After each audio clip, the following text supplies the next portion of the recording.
and Charles Davis.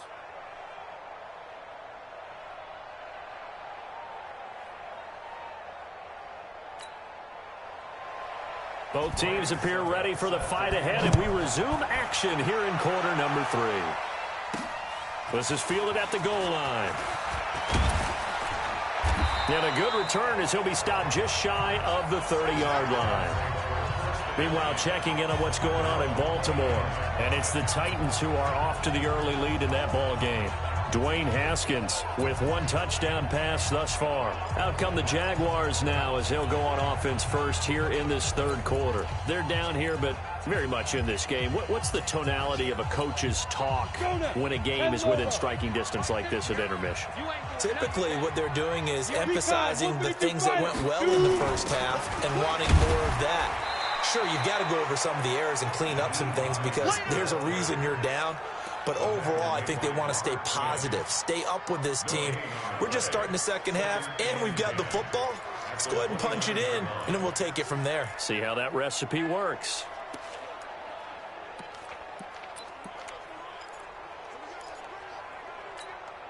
So after the run for no gain, here's 2nd and 10. 2nd and 10. And that one got tipped, kind of threw everything off. It brings up 3rd.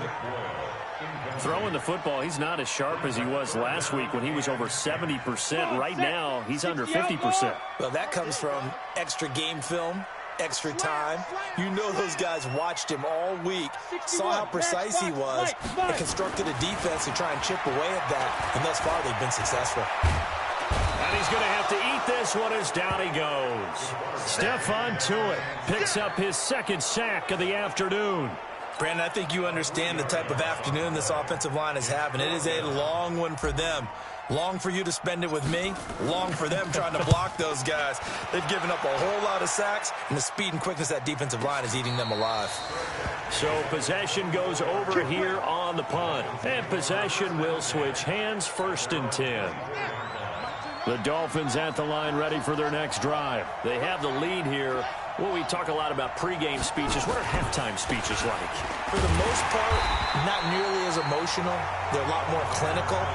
Every now and then, they'll get after you if they think they need to light a fire. But in this case, let's go into the virtual locker room, because here's what I think happened. They got in there and they said, listen, let's take control right away. Defense, we got the lead. Defense, don't give up any points. Turn the ball back over to the offense and let them go down and score and give us more of a cushion in the game. Check so far. Defense shut them down. Let's see if the offense gets done. From the 34 now, here's 1st and 10.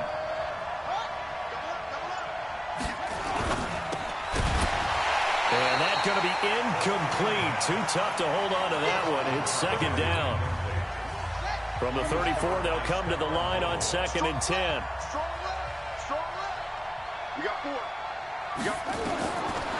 He'll look to throw. And his throw here's incomplete. And now offensively it's 3rd and 10, and I'm just thinking to myself, actors always say, what's my motivation before a big scene? Right now the play caller's thinking, what have I done before that's worked well that I can go to right now? Yeah, because they were pretty successful in the first half scoring points. Haven't done anything so far here in the second half. And he's going to have another 1st down as the tackle's made at the Jaguars' 40. The goal for any offense versus his own defense, find the holes where guys are available and put the ball on the receiver before any defender can step up and fill it. They did it well there. Perfectly executed crossing route. They'll wind up getting 4 down to the 36. I call that play a success. A nice inside run sets up a very manageable 2nd down. A very solid gain on that play. A 2nd down run with Lewis. And he won't get much. Maybe a couple. Down inside the 35 to the 34. They missed a field goal on their last drive. Here they need something to even get into field goal range on 3rd down. He'll look to throw. Nowhere to escape, and he goes down. K'Wan Short racking up sack number 12 for him on the year. Great job defensively. I think he was trying to go through his progressions, find someone to get rid of the football. Before he knew it, he was on his back. So that just brings us right back to what you said in the beginning. A great job defensively. Nowhere to go with the football. That led to the sack. And now out come the Jags. And a tight game after punting last time. See if they can get something going on this drive. As they head to the field now, with the game this close, you've got to feel there's a sense of urgency for them going on offense right now. But they have to do it without letting panic creep in and affect their play. Stopped at the 24-yard line after a gain of 5. Partner, I think from our experience together, we have learned that most offensive coordinators are going to tell you, if I'm going to run the football on first down, I've got to get at least 4 yards. They got 5 here. They've got to feel pretty good about that one. 53, Mike, 53. Come on, let's go. On second down now, it's Hines. And down he goes, but he takes it up to the 40. 16 yards that time on the pickup for the Jags and a first down. Sometimes it's hard to believe, but there are times this game is about patience, isn't it? Has had the game he expected, but that run there, that may get him going. I was just going to say, maybe that gives him a little juice, because you're right, he struggled, especially in that first half. Yeah, and I know the great ones always think to themselves, just hang in there. I'm just one big carry. And I think the ball's out, and this is picked up by the Dolphins.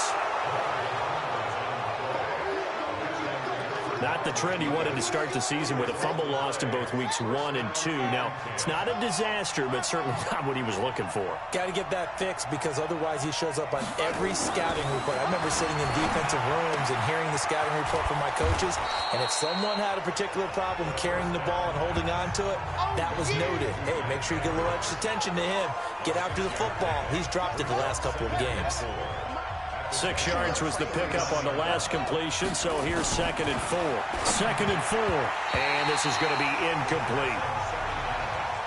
They don't get the hook up there, but you really have to marvel at how precise he's been throwing the football these last couple weeks. Oh, that's the perfect word for it, precise, because if you're at 70% or better 2 weeks in a row, you have a job as long as you want one in this league, won't you? I mean, let's face it, it's not just West Coast offense either. He's putting the ball downfield as well. The 21 yards there as they convert on 3rd. And this is why trying to cover the angle route is so difficult. Anyone playing the linebacker position, when they see a running back out of the backfield widen, because he heads towards the flat first, oftentimes you widen too much and overcommit. He cuts up inside, and that's what we saw there. A nice pickup for a first down. Another strong gain on the last 2 plays. They've moved it a combined 33 yards. I think a lot of people ask the same question all the time. Why do we see so many slants in the red zone? Well, the windows are tighter. Everything's more condensed. It has to be quicker, and you've got to deliver the ball on time. Your biggest worry? Ball gets tipped in the air, because if that happens, then it's fair game for the defense. Back to throw here. And that is incomplete here. Oh, man, for him to be that wide open and drop it, sometimes you have just too much time on your hands, right? You end up thinking way too much, and your hands get shaky. And yes, he's a tight end, but that's a catch he should have made. Meanwhile, on 3rd down, they take a shot at the end zone, but it's incomplete. Once you get into the red zone and the safeties have less ground to cover, you'd better be quick with your delivery. Not much space to get a ball in there. And when that field shrinks with those safeties, it's almost like there's a couple extra defenders out there, right? It certainly is. They end up taking up extra space just because there's not enough space for receivers to run through. So he missed that field goal earlier, but he says not this time. Able to knock it through, give his guys 3. I like his poise. I like his confidence, his belief in himself. Sometimes when you miss that first one, you'll see a lot of guys sag and they can't make the next one. Not in this case. Stepped right up like a pro.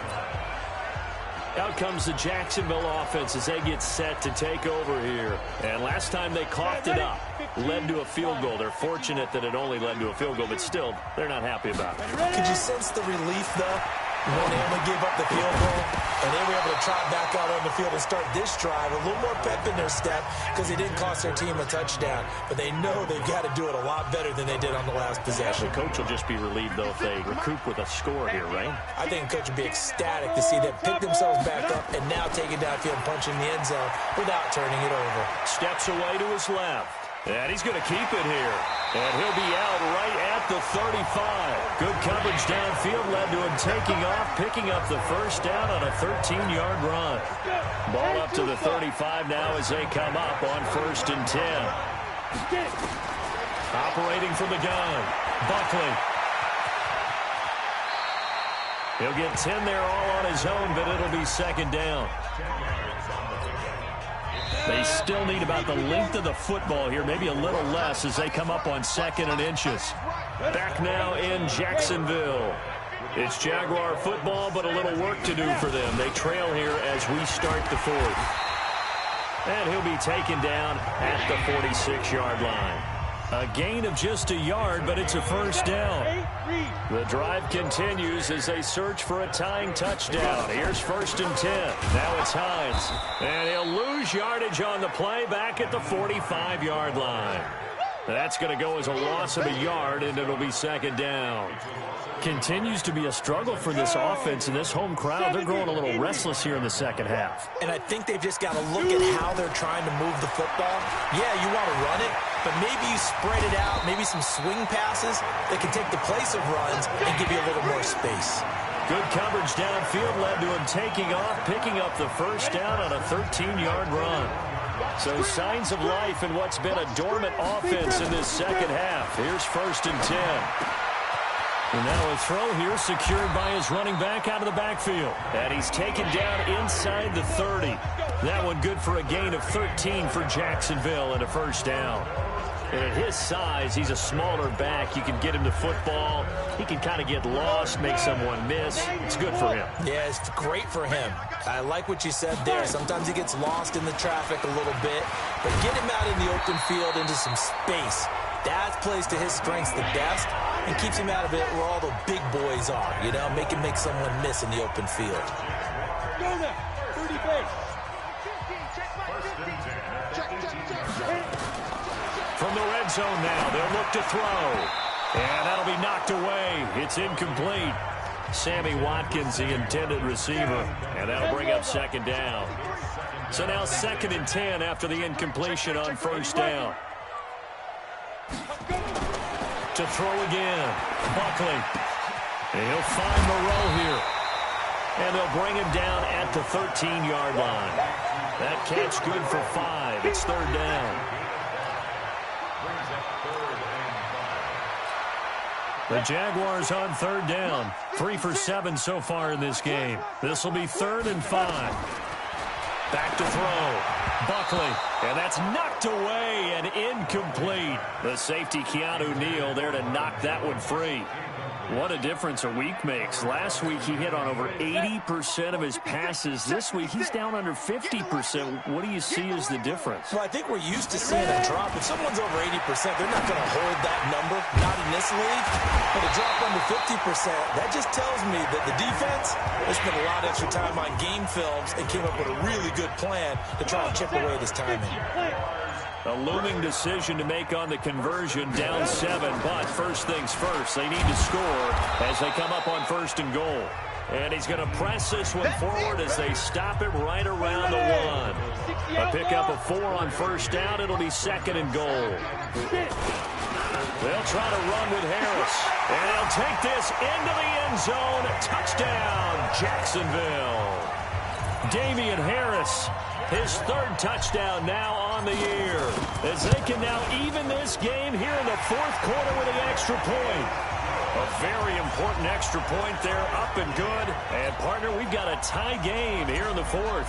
That one was an extended drive, 14 plays all told. 17-17 the score, all even to this point as the kick's away. That'll be taken in the end zone. And no run back here. This will be a touchback, and it comes out to the 25-yard line. The Dolphins at the line ready for their next drive. And last time they got 3 points, but it was a chip shot field goal. And when you go to the sideline after a chip shot field goal, maybe the offense not too happy. It's a balancing act, isn't it? Because you're exactly right. They're none too pleased that they didn't punch it in for 6 points. But they also have to remember they did put points on the board. 3 points is 3 points. And in this league, you take points when you can get them. Not easily done. Now this throw caught left side. And he'll be taken down, but not before they work it across midfield. That one a gain of 20 and a first down. Some good games going on in the early window. This might be the best of the bunch. Going on the ground with Madison. And that play will go nowhere. Losing yardage back near midfield at the 49. That'll set them back with a loss of 3 on the play. And that'll make this a 2nd and 13. 6 man.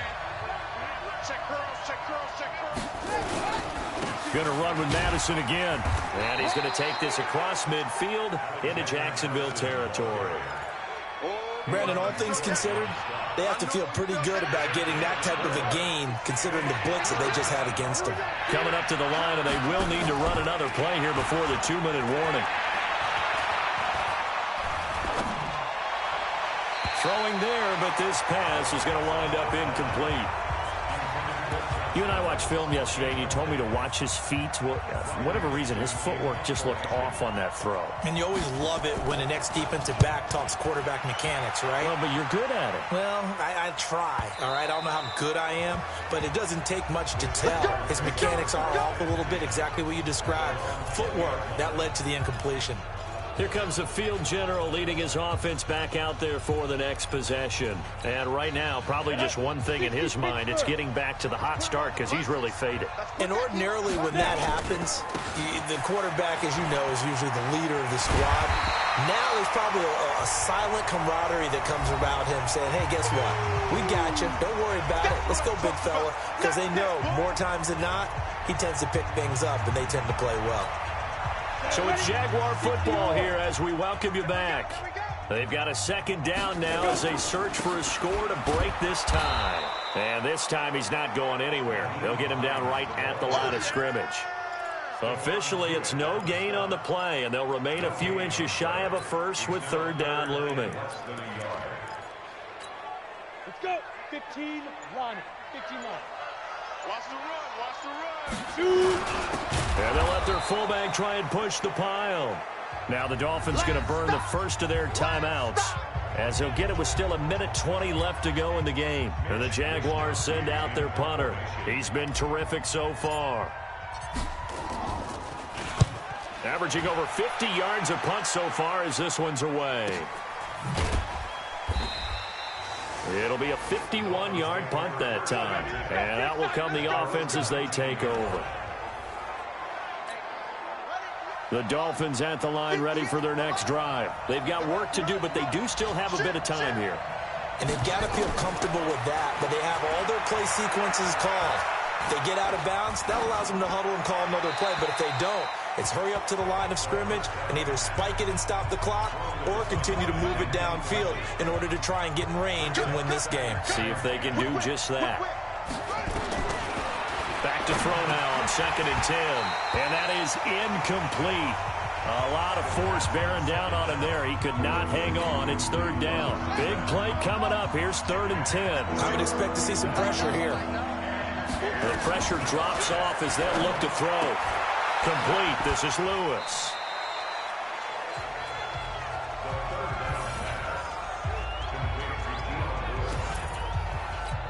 Here's Riley Dixon now as he's on for the 5th time here today. He steps into this one, and this is a rocket. This is taken at the 15. And now it looks like he's in some discomfort after being tackled at the end of that return. Not something you want to see in Week 16 or any week, really. We'll be right back. The Jacksonville offense set to begin their next drive. They'd like to avoid overtime here, so maybe they can work the sidelines, but then defensively, how do they adjust to that if they do work the sideline? It's the old leverage game, and we usually talk about leverage at the line of scrimmage, right? Who's going to win with the low blocking and everything that goes along with that. But in this case, you're trying as a defender to leverage them towards the middle of the field, not let them get to the sidelines and try and tackle them inbounds in order to run the clock out. Chess match here late. And past the 40 before he's out of bounds. 10 yards there. Good enough for a Jags first down. We always talk about having to read defenses and how complicated that is. Well, this was an excellent read. Read the pressure and got rid of the football before it even got to him for a nice game. And when they're blitzing like that, running back usually a good spot to go with the football? Without a doubt, because he's right in your sight line or he's near you. So you're able to just get it to him easily. And once he gets in space, that's usually a good matchup for him. Able to get 7 on that first down pass play. 2nd and 3. Great stone, travel. Check 25, check 25. Shift. From the midfield stripe, they'll look to throw. They'll find Hines out of the backfield. A big one there for the Jags. 18 yards, first down. We can talk all we want about football being a game of strength and brawn. It's also a game of mismatches, and they're trying to create one there, getting it to their back out of the backfield to make a bigger play. As we often say, get it to him in space, let him use his leg. Yeah, if he can get a matchup against a linebacker or maybe a defensive end dropping out in a zone blitz, he's going to win that battle just about every time. The Jaguars now will use the last of their timeouts as they stop it with 22 ticks to go in the 4th. Officially nothing on that last run. They'll try again 2nd and 10. They stay on the ground. Again, it's Hines. And here's another tackle made at the line. So they're converging well on the football now. Back-to-back stops make it 3rd and 10. So now it's going to come down to the Pro Bowler, Gostkowski. They'll spot it at the 40. It's a 50-yard kick for the win. And now with 4 seconds left, we get a timeout call.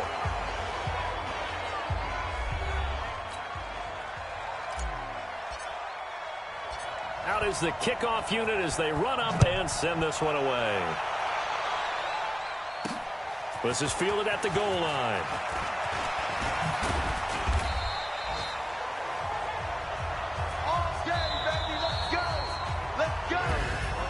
Well, going into the final play of this game, they knew that they needed some type of a miracle there at the very end, but they couldn't get it done. However, we were treated to really a spectacular affair. Even though they didn't finish it off, you're exactly right. They took us down to the last play. You were wondering, could it happen? Possibly, even though we both knew it was a long shot. So for Jacksonville, the win is their 8th on the year, and they'll get to stay home again next week. Meanwhile, for the Dolphins, they're guaranteed now a sub-500 season as they fall to 6-9. And they'll look to get back in the winning column next week as they head to Foxborough to face off against the New England Patriots. That'll do it for us. I'm Brandon Gaudin alongside Charles Davis. Thanks to our entire crew as well. We'll talk to you next time. So long, everybody.